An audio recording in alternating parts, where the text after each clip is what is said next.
소망의 빛이 여러분 가정에 임하게 되는 그런 절기가 되시길 바랍니다. 축복 여정하면서 제가 새 가족들을 늘 만날 때가 있습니다. 그 중에 이번 절기, 이번 달에는 연세 드신 분들 순으로 점화했습니다.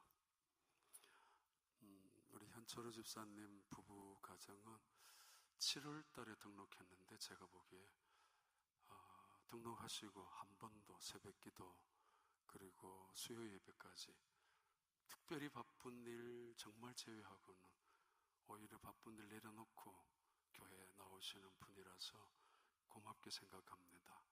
왜냐하면 등록하고 나면은 내하고 안 맞는 부분이 더 많이 보이게 되고, 괜히 내가 손해보는 것 같고 미치는 것 같고 다른 데가 더 좋은 것 같기도 한 마음이 누구에게나 있습니다. 그런데 집사님 마음에 일단 정해서 늘 나오시는 거 감사하고, 또 휴스턴에 내려오셨습니다. 달라스에서 늘 하나님의 큰 은혜가 비즈니스나 가정에도 임하게 되길 바랍니다. 예수님께서 제자들에게, 2명의 제자들에게 나귀 새끼를 끌고 오라고 하셨습니다. 이건 황당한 이야기입니다. 그런데 그 말씀을 듣고 2명의 제자들은 나귀 새끼를 끌고 왔습니다. 주인도 당황했을 텐데 끌고 와서 시작되어진 예루살렘의 입성. 다시 예수님은 제자들에게 예루살렘 성으로 들어가라. 물동이를 머리에 이고 지나가는 아주머니를 볼 텐데, 그 아주머니에게 우리 주님께서 당신 집에서 만찬을 하고 싶어 한다, 6월절 식사를 하기를 원한다, 준비해달라고. 이건 또 무슨 이야기입니까? 그런데 그렇게 예루살렘 성에 입성하셨던 예수님은 그렇게 6월절을 그 아주머니의 집에서 만찬을 보내셨습니다. 어찌 즉흥적인 사건이겠습니까? 인류를 구원하시기 위하여 오셨던 예수님께서 어떻게 우연히 일어나는 이야기거리겠습니까? 오히려 인류를 구원하시기 위한 하나님의 치밀한 계획에 볼륨 좀 낮춰봐요. 많이 좀 낮춰봐요. 하나님의 치밀한 계획에 오히려 하나하나 준비해 나가는 그 순간순간에 하나님의 손길이 있었음을 우리 눈여겨보아야 하고, 그리고 기가 막힌 하나님의 섭리를 오히려 감탄해하고, 또 그 속에서 하나님의 구원의 역사를 찬양해야 할 것입니다. 자, 아무튼 호산나라고 하늘을 찌를 듯한 함성이, 그리고 호산나라 우리 왕이시여 우리를 구원해달라고 했었던 수많은 군중들의 그 환호 소리는, 예루살렘 성을 뒤흔들고도 남음이 있었던 그 함성과 환호 소리는 언제 그랬냐는 뜻이, 지죽은 뜻이 고요해지고 말았습니다. 그들은 숟가락 소리도 미안할 만큼 조용한 자리에서, 음식을 씹는 소리만큼, 소리조차도 죄송스러울 만큼 그들은 숨소리조차 죽이면서 6월절 만찬을 하고 있는 자리였습니다. 조용하기보다가는 엄숙한 자리이고, 엄숙한 자리이기보다가는 무겁기 짝이 없는 그런 분위기입니다. 불과 며칠 전만 하더라도 소경의 눈을 뜨게 했었고, 그리고 아니 언젠가는 바다 위를 걸어오셨던, 마치 육지를 걷는 것처럼, 아니 파도와 바람을 꾸짖고 계셨던, 죽은 자를 향하여 마치 잠을 깨우는 것처럼 일어나라고 말씀하셨던 그 예수님, 그분이 침묵하시고 계십니다. 아무런 기적이 일어나지 아니하는, 아니 그런 기적이 언제 있었냐, 아니 옛날에 까마득한 옛날에 있었던 이야기처럼 들려질 수밖에 없는 그런 만찬의 6월절 전 식사 시간입니다. 점점점 왠지 위험한 일이 닥쳐오는 그런 분위기가 틀림없습니다. 지금까지는 좀 느릿하게 전개되어 왔던 이야기의 스토리라면은, 이 오늘 일어나는 일들은 마치 급물살을 타는 것처럼 금방이라도 내 목을 향하여 달려오는 칼이 그 분위기 앞에서 놓여져 있는 상황이기도 합니다. 그때 예수님께서 제자들에게 이런 말씀을 하셨습니다. 제자들도 그 무거운 분위기 앞에서, 제자들도 그 어쩌면은 그 침울하고 깔아앉은 분위기 앞에, 예수님의 그 의연한 표정 앞에서 아무 소리 하지 못하는 순간에 예수님께서 입을 열고 이렇게 말씀하셨습니다. 너희들이 다 나를 버릴 것이라고, 너희들이 다 나를 떠나갈 것이라고, You will 다 떠나게 될 것이라고, all 모두가 다 한 사람도 남김없이 다 떠나고 말 것이라고 말씀하고 있습니다. Fall away, fall away. 한 사람도 남김없이 다 떠나게 될 것이라고. 이 마가복음 14장은 그러면 그런 의미에서 우리 인생의 중요한 인생살이를 다 담고 있는 마치 한 편의 드라마 같은 이야기가 마가복음 14장에 담겨져 있습니다. 왜냐하면 한 여인의 아름다운 아주 고귀한 헌신의 이야기가 나와 있는가 하면은, 그러나 그 헌신의 이야기 속에 비난과 비판과 정죄하는 인간들의 또 다른 모습이 나타나고 있는, 마치 인간의 모습을 축소해놓은, 우리 인생살이를 축소해놓은 현장이 마가복음 14장 안에 있습니다. 제자들끼리 누가 높으냐 여전히 신경전을 곤두세우면서 싸우고 있는 자리, 그 자리, 만찬에서 사랑이 오고 가고 기쁨과 교제가 있는가 하면은 그 웃음 속에는 음모와 술수가 도사리고 있는 그 자리, 충성을 맹세하고 서약하는 자리이지만은 그러나 배신과 배반이 나타나고 있는 자리, 기쁨의 자리이지만은 그러나 눈물과 통곡이 있는 자리, 그러면서도 한중간에 기도에 무릎을 꿇고 있는 모습. 마가복음 14장 아침부터 저녁 새벽까지 이루어지는 그날의 일들은 마치 급물살을 타듯이 빠르게 죽음을 향하여, 아니 그 죽음이 예수님을 향하여 다가오고 있는 장면입니다. 그게 마가복음 14장 전체 줄거리입니다.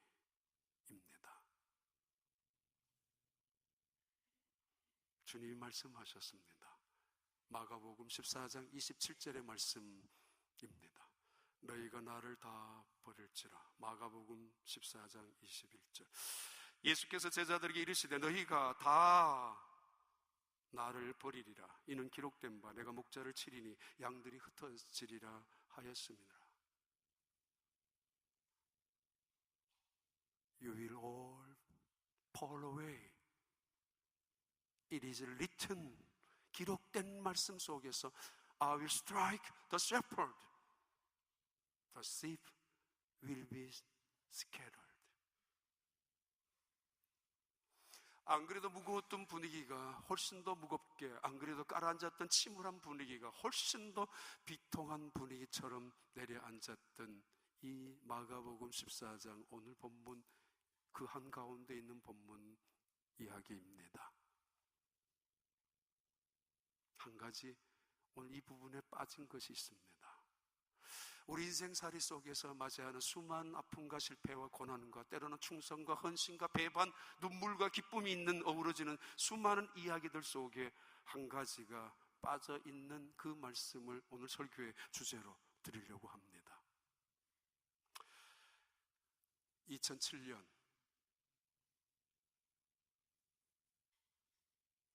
4월 16일입니다. 이게 신경이 쓰이니까 전혀 머리가 지금 2007년 4월 16일 아침 7시 15분 버지니아 공과대학 기숙사에서 총소리가 났습니다. 많은 학생이 죽었습니다. 그리고는 잠시 이 젊은 학생은 우체국에 다녀온 다음에 다시 강의실로 쫓아가서 또다시 총격을 가해서 그날 죽은 학생들이 33명이 죽었고 부상당한 학생이 그리고 교수 직원들이 29명이었습니다.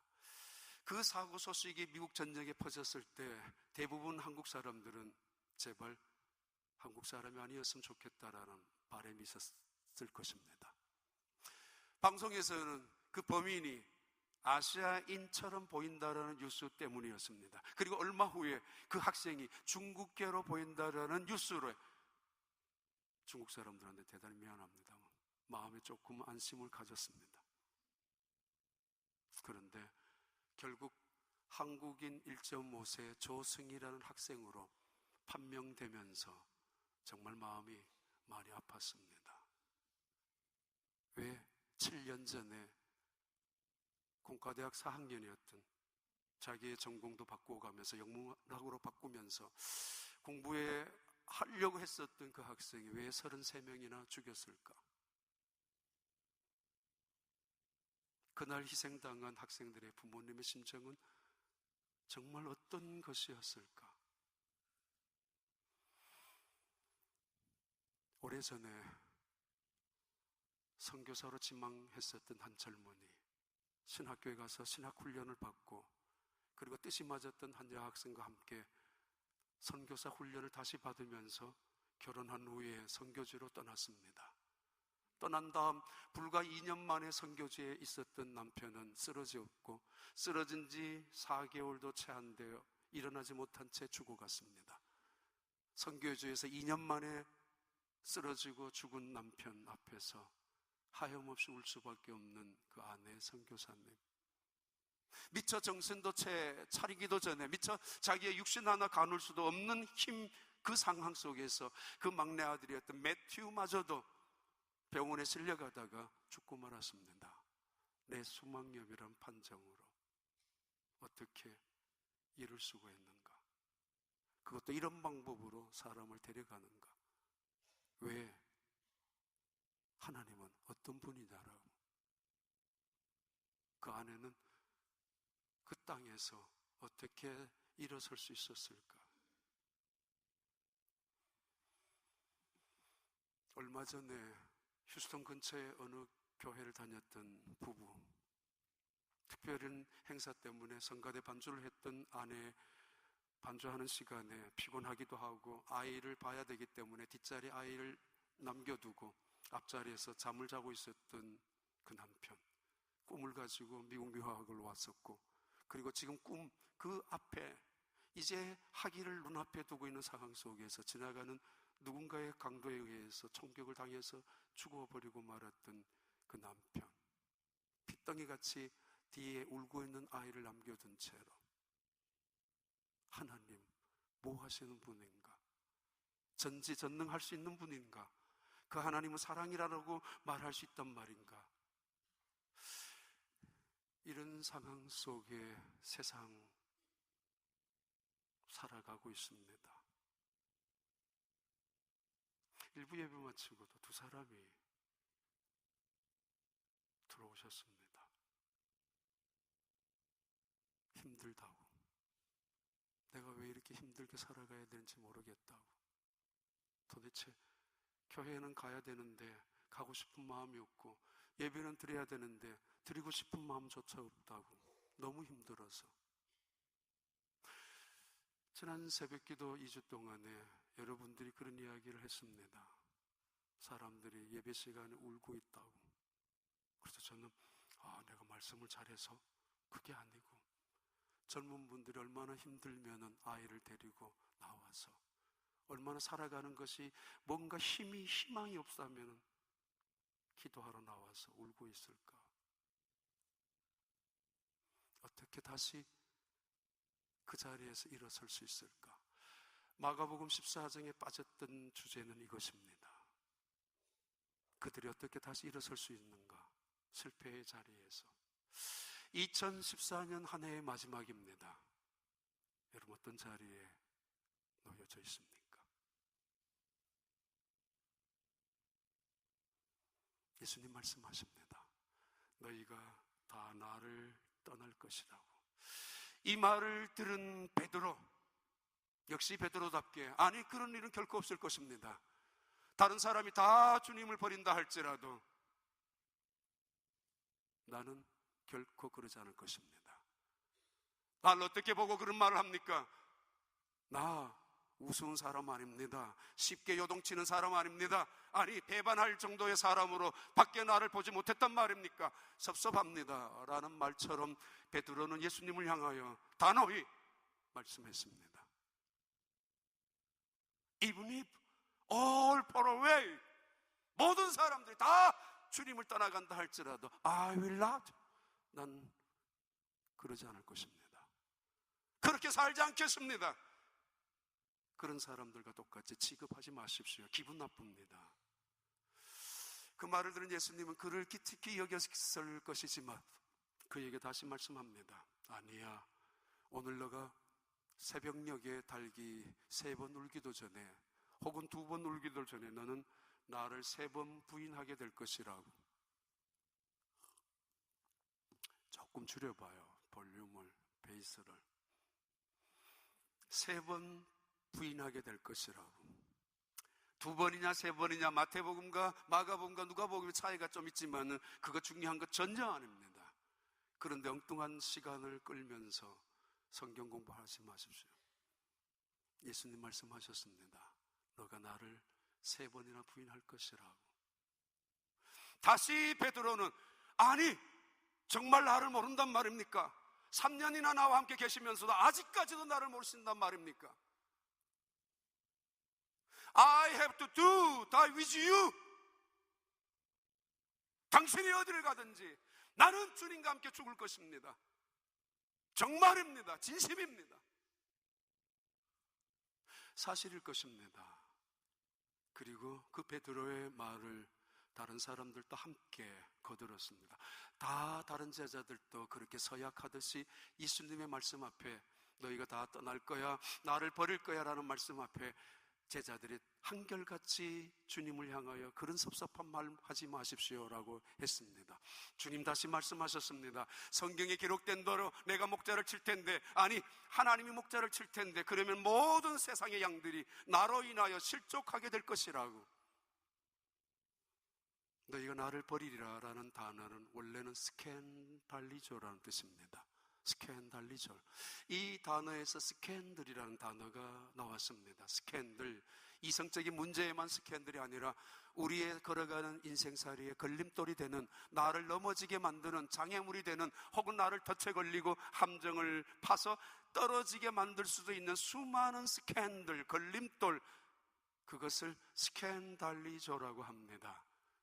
너희들은 나를 메시아로 믿고 있었지, 왕으로 믿고 있을 거야, 기적과 능력을 통하여 예루살렘에 새로운 나라를 건설할 거라고 믿고 있겠지만 그 예수님은 그들이 보는 앞에서 무능하게 잡혀가셨고 그들이 보는 앞에서 비참할 정도로 십자가에 죽으셨습니다.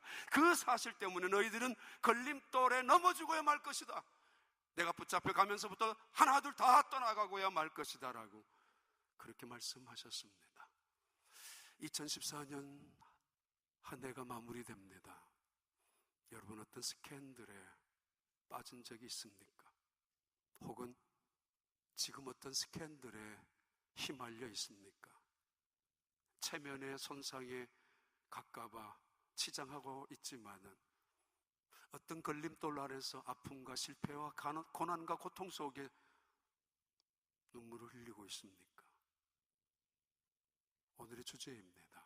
그들이 어떻게 회복되어 갈 수 있을까? 어떻게 다시 일어설 수 있을까?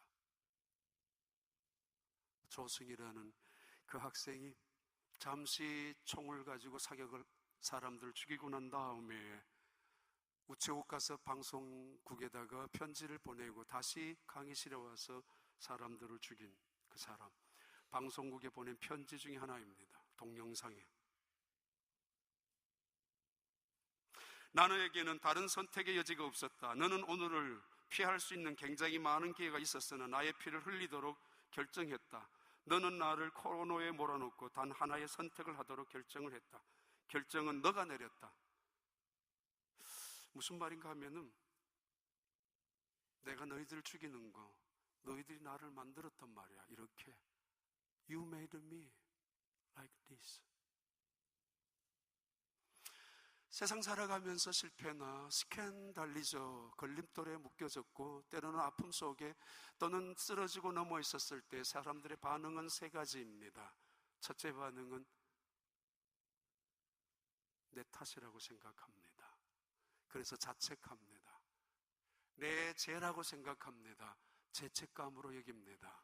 그리고 자학하고, 그리고 한탄하고 탄식하고, 나중에는 그래 나는 쓸모없는 사람이야, 나는 이제는 끝이야 라고, 아무도 나를 돌봐줄 사람도 없을 것이고, 그러면서 나는 이대로 죽고 말 거야, 우울증에 또는 자살로 인생을 마치는 사람들, 아니면 쓰러진 그대로 인생 속에 허우적거리다가 절망 속에 살다가 끝나는 인생, 그런 반응이 있을 것이고, 두 번째 반응은 내가 이렇게 되었다고? 너 탓이야. 오늘 우리에게 이런 불행이 있다고? 나라 탓이고 정부 탓이고 세상 탓이라고. 그래서 그들이 함께 모여있는 것만 보더라도 분노가 치밀어 오르고, 그들이 함께 모여서 웃는 것만 보더라도 마음속에 보복이 가득 채워서 누군가를 죽여야 하고 세상을 향하여 총이라도 쏴야 직성이 풀리는, 그러면서도 내 잘못은 없다고, 너희들이 나를 이렇게 만들었다라고 무서운 보복과 증오심으로 세상을 향하여 파괴적으로 나아가는 사람들, 틀렸어, 세상이 틀렸단 말이야 라고 하는 사람들, 그 세상을 바꾸려고 때로는 몸부림을 치기도 하는 사람들. 또 다른 반응은 하나님을 향한 반응입니다. 정말 하나님은 전능하시는 분이 맞습니까? 하나님은 어디에 계십니까? 교통사고를 당한 내 딸이 헬리콥터에 실려서 병원에 가는 순간에 그거를 바라보는 아빠, 엄마, 속으로 기도합니다. 하나님, 내 딸 목숨만 살려주셔야 됩니다. 어떤 것에 다치더라 하더라도 이제는 제발 목숨만 살려주셔서 내 옆에만 있게 해주세요. 어느 날 느닷없이 병원에서 아니면 경찰서에서 전화 왔을 때 달려나가는 부모님의 심정의 마음은 제발 사람만 있어라, 제발 사람만 있게 해달라고, 하나님 살려주세요라고 애원하듯이 갔는데 싸늘한 시체의 죽음으로 남아있었을 때, 아니 하나님은 어디 계시느냐고, 아니 내 딸이 얼마나 뭘 잘못했는데 하나님 왜 이런 불행을 내게 닥치게 하느냐라고, 그 힘든 순간에서 성가대 반주자로 그 공부하면서 아이 키우면서 반주하는 순간에 밖에서 자기 남편이 그렇게 비참하게 피를 흘리고 죽어갈 줄이야. 하나님 어디 계십니까? 교회 가기 싫다고, 가야 되는 건데 교회 가기 싫다고.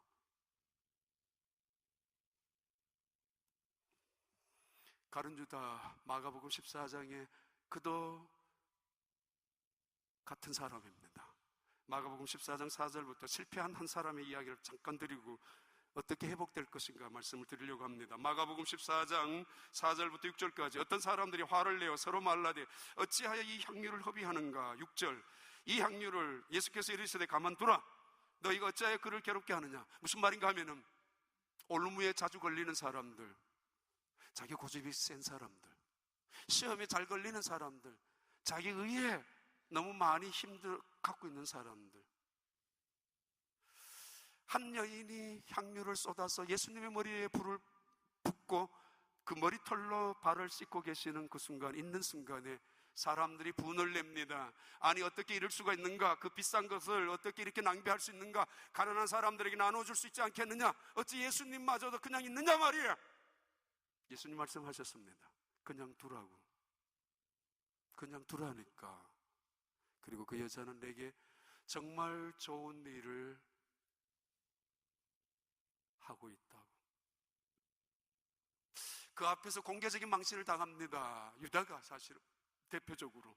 아니 내가 얼마나 예수님의 일을 얼마나 열심으로 해왔고 얼마나 예수님의 뜻을 따라서 충성하고 봉사해 왔는데 나를 무시해? 아니 나를 이렇게 망신을 준단 말이야. 그 자리에서 그는 올무에 걸리자마자 밖으로 뛰쳐나갔고, 뛰쳐나가자마자 대제사장을 향하여 예수님을 딜했습니다. 팔자고, 내 기분이 상하다고. 돌아온 가룟 유다, 만찬장에 슬그머니 끼어 앉았을 때 예수님께서 다시 말씀하셨습니다. 너희 중에 나를 팔자가 있느니라. 냅니까? 냅니까? 하는 그 순간에 이 가룟 유다, 너희들 중에 나와 함께 손을 넣는 그 사람이 나를 팔자라고 했을 때 가룟 유다가 함께 손을 넣은 사람입니다. 그때 그 걸려서 넘어지지 말고 무릎을 꿇고 돌아왔으면 좋았을 텐데 그는 그 순간에 슬그머니 밖으로 나가고 결국은 대제사장과 함께 예수님을 잡으려고 찾아왔었습니다. 더 이상 제자의 자격으로 찾아온 것이 아니라 그는 그렇게 죽어갔습니다. 그렇게 자살로 그의 인생은 끝났습니다. 그런데 오늘 베드로의 이야기는 전혀 다른 이야기로 우리에게 다가오고 있습니다. 베드로, 마가복음 14장 72절 말씀 이렇게 합니다. 닭이 곧 두 번째 울더라. 이에 베드로가 예수께서 자기에게 하신 말씀, 곧 닭이 두 번 울기 전에 너가 세 번 나를 부인하리라 하심이 기억되어 그 일을 생각하고 울었더라. 베드로는 그래도 용감한 사람입니다. 용기 있는 사람입니다.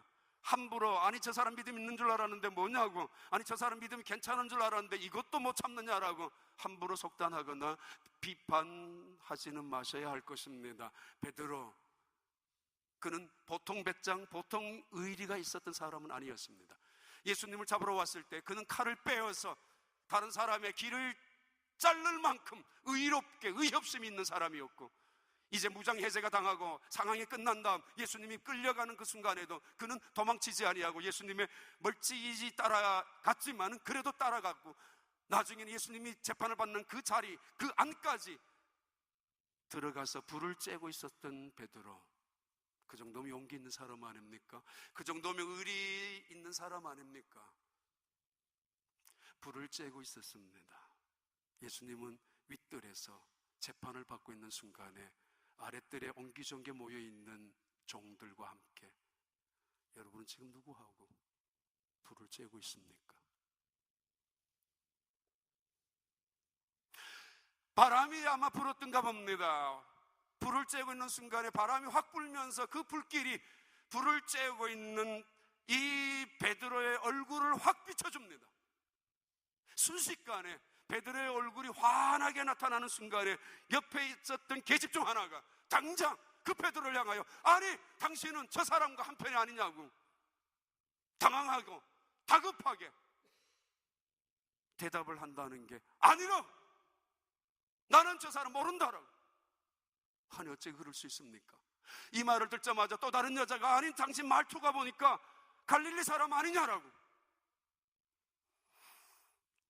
전 시골이지만은 저 나름대로는 사투리를 안 쓴다고 자부하는 사람입니다. 여러분 어떻게 평가할는지 모르지만, 그런데 아무리 사투리를 안 쓴다고 감춘다고 할지라도 이 베드로가 다급한 상황 속에서 아니 서울말로 뭐 저예요? 뭐 이렇게 했습니까? 뭐라 카노? 튀어나왔을 거 아니에요. 아니 순식간에 튀어나온 자기의 말투 때문에 다른 사람들이 이 사람은 갈릴리 사람이라고 확실하게 다시 한번 쐐기를 박습니다. 그럴 때 이 베드로는 다시 말합니다. 내가 만약에 너가 말하는 저 사람을 아는 사람이고 내가 저 사람을 한편이었다면 내 손가락에 장을 치신다고. 저주가 그거였어요. 내 이름 내 성을 간다고. 아니면 내가 네 속에서 태어난 아들이라고. 네 아들이야. 얼마나 다급했으면 저주하고 맹세하고 있는 이 베드로. I don't know this man you are talking about. this man이라니. 그분이 누구인데? 바로 위에서 듣고 계시는 아주 가까운 자리에서 다 보고 계시는 그 예수님을 그는 말합니다. I don't know this man. 그가 어떤 분인데? 어떻게 3년을 그들과 함께 살아왔는데 다급한 상황 속에서 나 이 사람 몰라요. 이 카페에서는 온 세상에 자기만큼 잘 아는 사람이 없는 것처럼 떠들고 자기만한 충성심이 대단한 사람이 없는 것처럼 앞에 섰던 이 사람이 다급한 상황에 닥쳐자마자 나는 이 사람 몰라요. 저런 사람 모른단 말입니다 라고 말하고 있는 이 베드로. 그때 꽃기요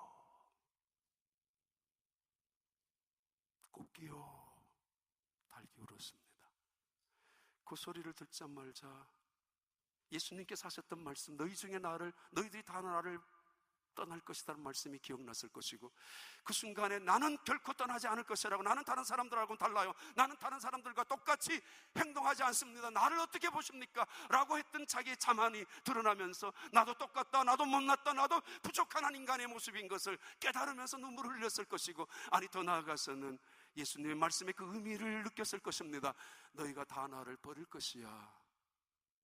그냥 지나가는 말로 한 명 한 명 붙잡아 놓고 너도 나를 버릴 거야? 사인 받고 버리지 마. 한 명 또 다시 받아 놓고 사인 받아 놓은 걸 가지고 다른 사람에게 확인하면서 이 사람은 나 안 버린다고 했어, 다시 한번 약속을 다잡고 하는 말씀이 아니라 그냥 지나가는 척하는 말씀으로 들려준, 다 너희가 나를 버릴 것이야 라는 이야기의 의미를 어렴풋이 이해하고 있기 때문입니다. 너희가 나를 버리기만 해봐라, 끝장이야. 너희가 나를 버리기만 해봐, 다시는 너희를 보지도 않을 거야. 아는 척도 하지 않을 거야. 그런 게 어디 인간이야? 그런 게 아닙니다. 걸려 넘어진 자리가 끝장난 인생이 아닙니다. 걸려 쓰러진 자리가 마지막 자리가 아닙니다. 위기를 만났다고 모면하기 위하여 별발 인간의 수단을 강구하고 위기 속에서 임기응변식으로 대응한다고 처세를 기술을 연마하는 사람, 그 이야기가 하는 게 아닙니다. 과정입니다. 지난주에 교육관을 건축하는 중에 우리 본당 체육관하고 저쪽하고 아마 사이드워크 하는 그 콘크리트를 치는 시간이 있었는데, 그날 하필 비가 왔습니다. 저는 집에 가면서 저녁에 늦게 저거 비가 많이 오면 안 되는데 라고 했습니다. 왜냐하면 너무 많이, 어쩌다가 이제 하필 콘크리트를 시멘트를 했는데 흔적이 남으면 어떻게 다시 해야 하잖아요. 새벽 나와서 제일 먼저 그리로 갔습니다. 여전히 비가 오고 있었지만은 표시는 거의 안 났습니다.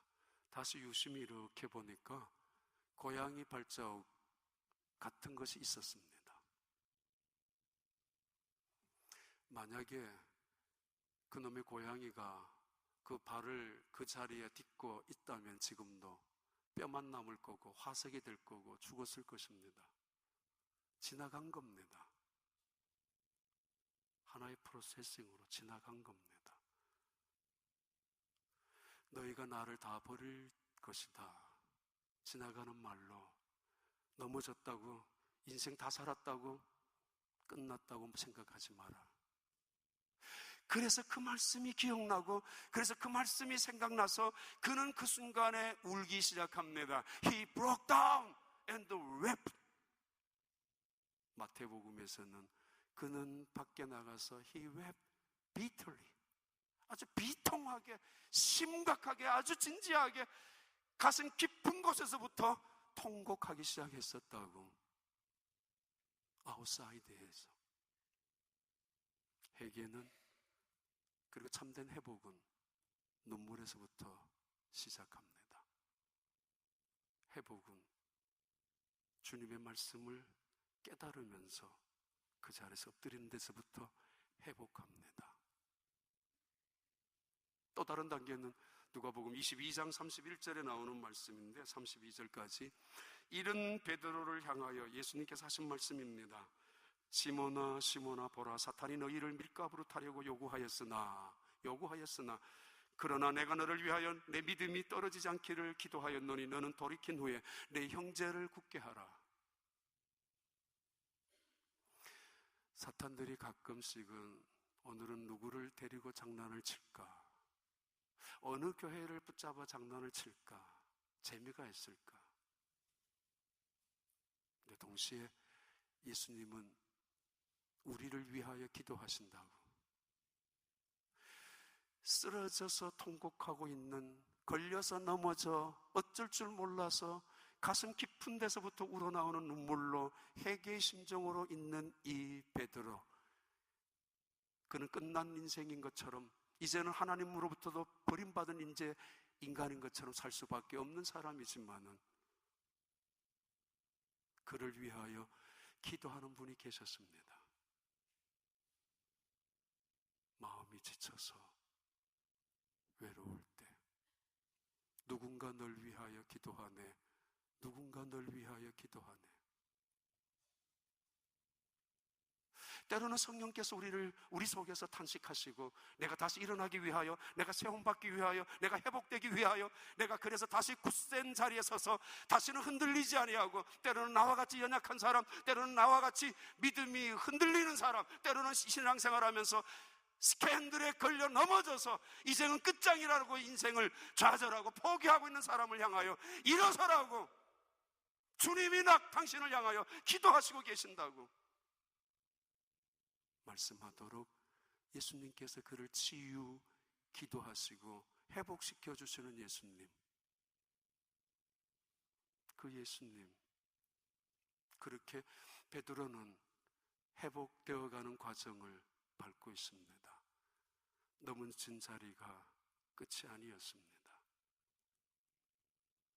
그가 쓰러져 있었던 자리가, 울고 통곡하는 그 자리가 마지막은 아니었습니다. 주님이 그를 위하여 기도하시고 계셨고, 오늘 또 우리 안에 계시는 성령님께서는 우리를 말할 수 없는 탄식으로 우리를 깨우도록, 우리를 인도하도록, 우리가 하나님의 자리에 나아가도록 늘 우리에게 역사하시고 계십니다. 그 예수님, 누가복음 22장 61절에서 바로 그 예수님께서 베드로와 눈이 마주칩니다. 주께서 돌이켜 베드로를 보시니 베드로가 주의 말씀 곧 오늘 닭 울기 전에 내가 3번 나를 부인하리라 함이 생각나서 20세기의 최고의 오페라 가수라 그러면 카루소일 겁니다. 이탈리아 나폴리에서 태어난 이 카루소, 엔리코 카루소. 7남매 중에 하나로 태어난 이 아들. 노래가 좋아서 노래를 부르고 싶었지만은 레슨 한번 받을 수 없는 가난한, 교육 한번 제대로 받아볼 수 없는 나폴리의 가장 허름한 공장에 일하는 아버지 밑에 자라나는 사람이었습니다. 그래도 어머니가 이 아이를 데리고 10살 때 레슨 받기 위하여 오디션을 갔습니다. 그 선생님이 이렇게 말했습니다. 이 아이에게. 틀렸습니다. 얘 목소리는 바람 풍지 같은 그런 바람 소리에 불과합니다. 안 됩니다. 이 아이를 가르칠 자격 나는 자신이 없습니다. 그리고 얘는 애초부터 자질이 없습니다. 그래서 거절당하고 쫓겨나다시피 한 이 카루소, 온 마음에 절망이 가득했습니다마는, 시험거리를 당했습니다마는 그를 다시 시도합니다. 그리고 그의 어머니는 그를 향하여 격려해 주기 시작했습니다. 넌 괜찮다고.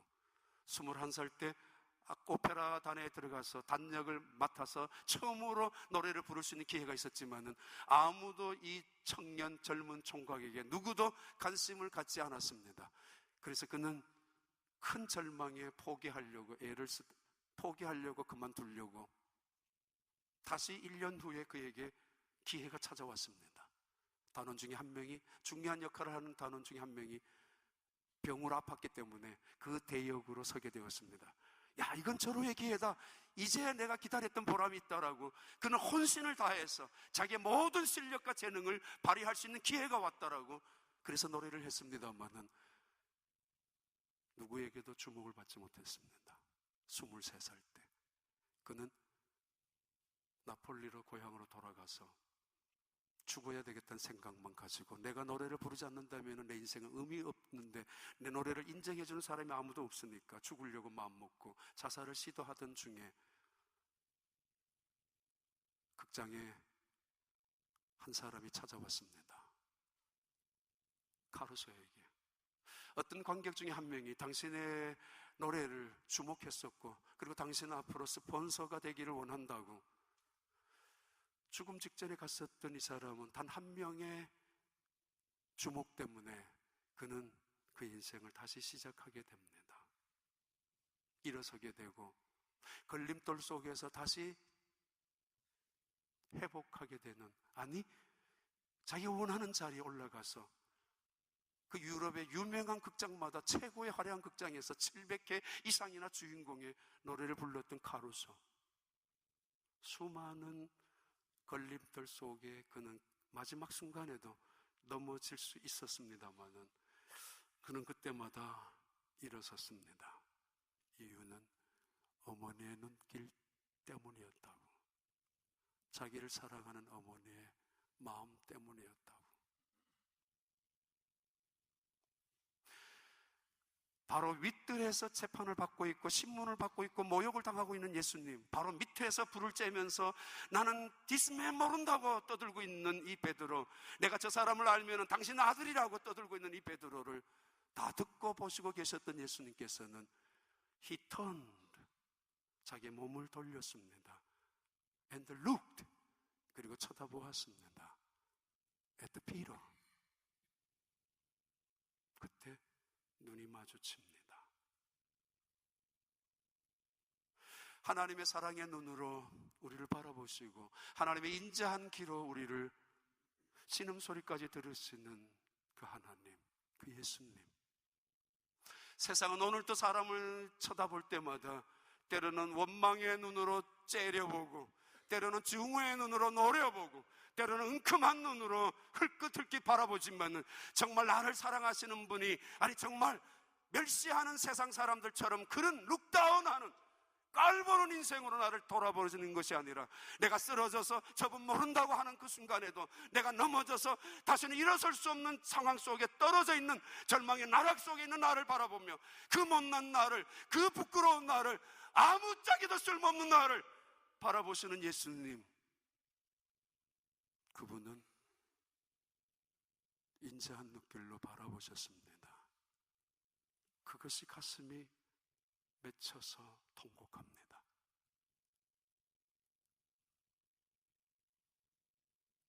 그리고는 밖으로 나갑니다. 예수님 말씀하셨습니다. 자, 너희들이 나를 버릴 것이야. 지나가는 말도 하나의 프로세싱이라고, 그냥 그걸로 너무 인생 우울하게 거기에 인생 다 걸고 살지 마라. 다 지나갈 텐데 너희들 날 만날 수 있을 거야. 어디에서? 갈릴리에서. 갈릴리에서. I will go into the Galilee ahead of you. 너희들 앞서서, 너희들보다 먼저 내가 갈릴리로 갈 거야. After I have risen, 내가 부활하고 내가 다시 살아나면은 예루살렘에 가서 보란 뜻이, 아니면 빌라도나 아니면 헤롯이나 아니면 대제사장들에게 찾아가서 나 살아났어 라고 한마디쯤 할 수 있을 텐데 아무런 상관없습니다. 아니, 관심도 없습니다. 그들을 향하여 이 예수님의 부활하신 후에 그가 가시고 싶은 곳은 갈릴리였습니다. 왜요?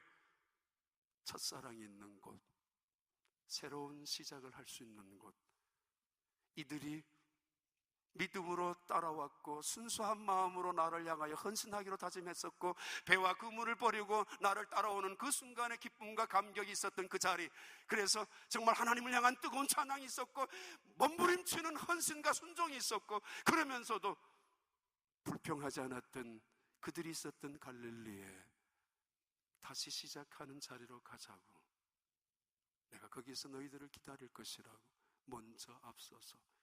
예루살렘 치사한 곳입니다. 더러운 곳입니다. 아니, 음모와 술수가 난무하는 곳입니다. 거짓과 위선이 도사리는 곳이 예루살렘입니다. 뭘 그곳에서 다시 시작해요? 유력한 인사들이 있다고요? 굉장한 권력가들이 있다고요? 부유한 사람들은 진을 치고 있다고요? 상관없습니다. 예수님 관심도 없습니다. 그는 갈릴리로 가시고 싶었습니다. 이 못난 어부들, 아니 자기를 향하여 다 저주하고 도망가다시피 뿔뿔이 흩어졌던 그들을 다시 손을 잡고 회복시켜 주기를 원하셨고, 다시 그들과 함께 새롭게 사명을 주시기를 원하셨던 예수님, 갈릴리로 가자고, 다시 시작하자고, 갈릴리에서. 그래서 예수님이 갈릴리에 오셔서 그 제자들에게 말씀하셨습니다. 얘들아, 너희가 고기가 있느냐고. 고기를 잡았느냐고. 없습니다. 이리 와, 이리 와. 그리고 예수님이 준비하신 그 컨티넨탈 블랙퍼스트인지, 블랙퍼스트를 해변가에서 준비해 놓으신 그 예수님이 친히 조반을 준비해 놓으신 그 조반에 제자들이 오게 됩니다. 먹으라고. 먹어, 어서 먹어. 한 놈, 두 놈 따져가지고 잘못을 정죄하고 한 사람, 두 사람 따져가면서 너희들 회복하기에는 글렀어, 너희들 인생 글렀어, 그렇게 살지 마 라는 이야기가 아니라 먹어, 어여 먹어, 힘내. 그리고 베드로에게 말씀하셨습니다. Do you love me? 너가 얼마나 나를 향하여 실수를 했는지 그거 상관하지 않아. Do you love me? 너 나 사랑하니? 예. 그럼 내 양을 먹이라고. 넌 정말 날 사랑하니? 예. 내 양을 치라고. 그의 영혼을 회복시켜주고 그의 육체도 회복시켜주고 그리고 그의 사명도 다시 회복시켜주시면서 베드로에게 말씀하셨습니다. 너는 앞으로 하나님께서 너를 이끌어 갈 거야. 그가 마지막 순간에도 정말 완전하게 하나님의 영광을 위하여 살 것을 예수님께서는 그에게 확실한 약속을 해주셨습니다. 어설픈 회복이 아니라 아직도 용서 못한 죄책감, 용서받지 못한 죄책감 때문에 어물쩡 예수 믿으면서도 봉사하면서도 여전히 자책하며 있는 사람들, 주님이 말씀하십니다. Do you love me? 2014년 한 해 마지막입니다. 남편을 잃어버리고 아들도 그렇게 떠나보낸 가슴속에 피와 한으로 맺혀있던 이 사모님, 그는 도저히 하나님이 어떤 분인가 이해할 수 없었지만은 남편이 돌아가면서 남겨놓은 유언이 있었습니다. 이 자리 떠나지 말라고, 선교하라고. 이 자리에 그것 때문에 선교하다가 하나님이 어떤 분인가를 알면서 믿음으로 지금도 그 자리를 일구어 나가는 선교사님의 그 아내,